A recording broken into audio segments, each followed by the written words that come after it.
in introducing videos about Aikido, one of the most important sets of information is a little bit of context about how we move and what we call things.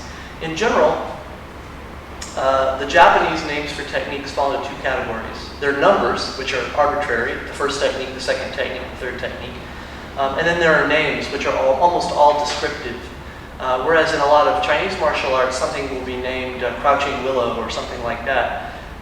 In Japanese, the technique names that have come down to us are mostly descriptions.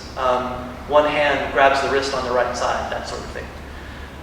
So when you hear numbers, in counting Aikido techniques, it will sound like ich, ni, san, shi, go, rok, shich, hach, ku, ju, and then begins to repeat going up from there.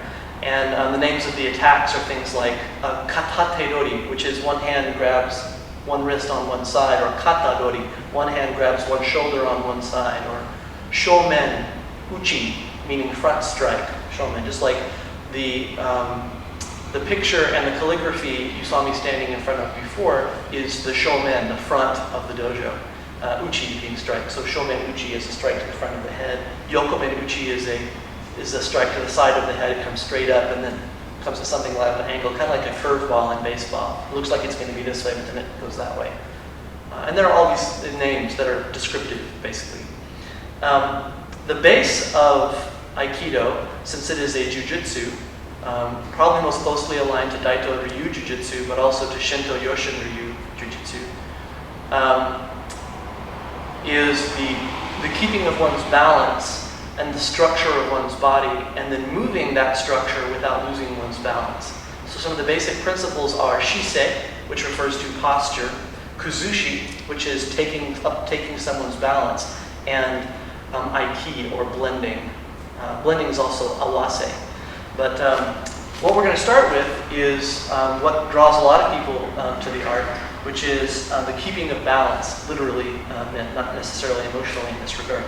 But I want to keep my knees over my toes, and there are several themes, I'll say, that are all cumulative. So you practice them one at a time, but then you're expected to do them all at the same time when you're executing complex technique. So my knees will be bent over my toes. My head will be lifting up as though there were a string in the middle of my crown lifting up. My chin goes toward my chest just a little bit, and my eyes focus on the horizon. And they're soft focused.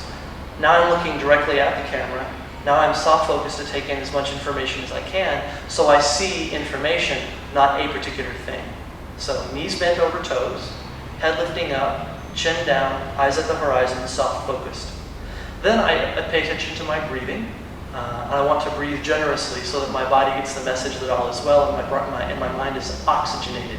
I have what I need, and my body gets the message that all is well. It has plenty. So I'm breathing deeply into my belly. Instead of my shoulders going up and down, my belly goes in and out, and my body fills with energy as an addition. That's part of what ki means. The Aikido, the central character, refers to an image of steam coming up from rice. There's various metaphors are applied. At any rate, the balance is maintained as we move by opening and closing the hips like a hinge. So, for instance, if I put all my weight on my left foot, I can move my right foot without my head moving around, indicating that I've lost my balance. So I'll open and close my right hip with all the weight in my left, and then once I've prepared the new foot, I'll pull myself toward it. And then my back foot is free, and I can move it without my head wobbling. So one of the tests of balance is that you'll move back and forth between your feet.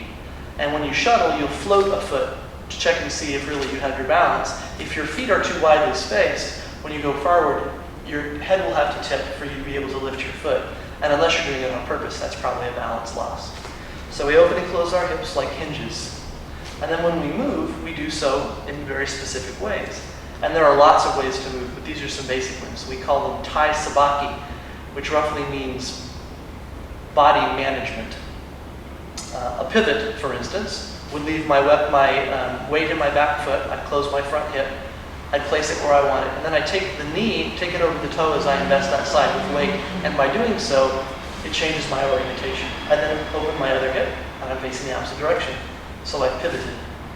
Our hands and feet always match. That's another good theme in Aikido, is that rather than our hands being in opposition like you would when you're walking, they'll stay together so that when one side of your body moves, your hand moves in coordination with it.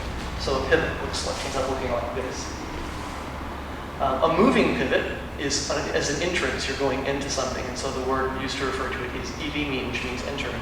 So I exaggerate almost as though I were going to side kick, and then I move in and draw my foot along with me. So I'm entering, traveling, irimi.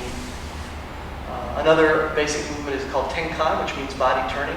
And I close the front hip as though I were going to pivot, and then I sweep the back foot. And then I adjust the front foot in order to be comfortable. And I change my entire body weight with my hands aligned with my hips so that anyone attached to me would have been pulled by my whole body weight around in a circle. That's called tenkan. There's right and left side stepping. Sounds fairly simple. You move your foot to the side, and then you change in that direction. All my weight's in my front. I move my foot to the side almost as though I were kicking from the hip, and then I adjust by bringing the back foot. The basic stance we adopt is called hanmi.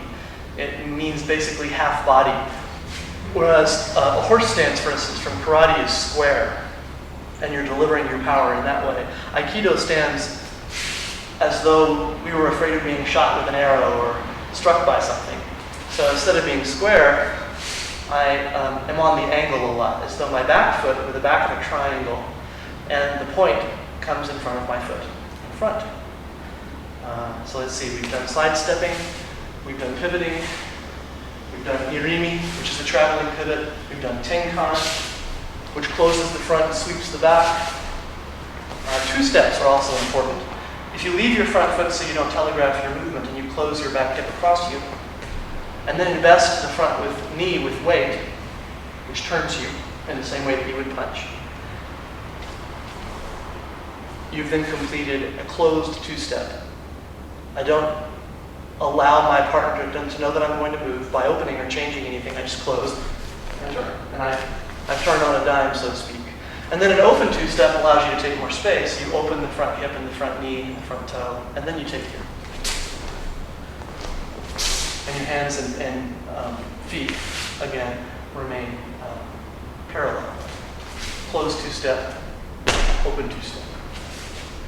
These are basic Aikido movements, and there are several more, but these are the ones we practice over and over again as our basic.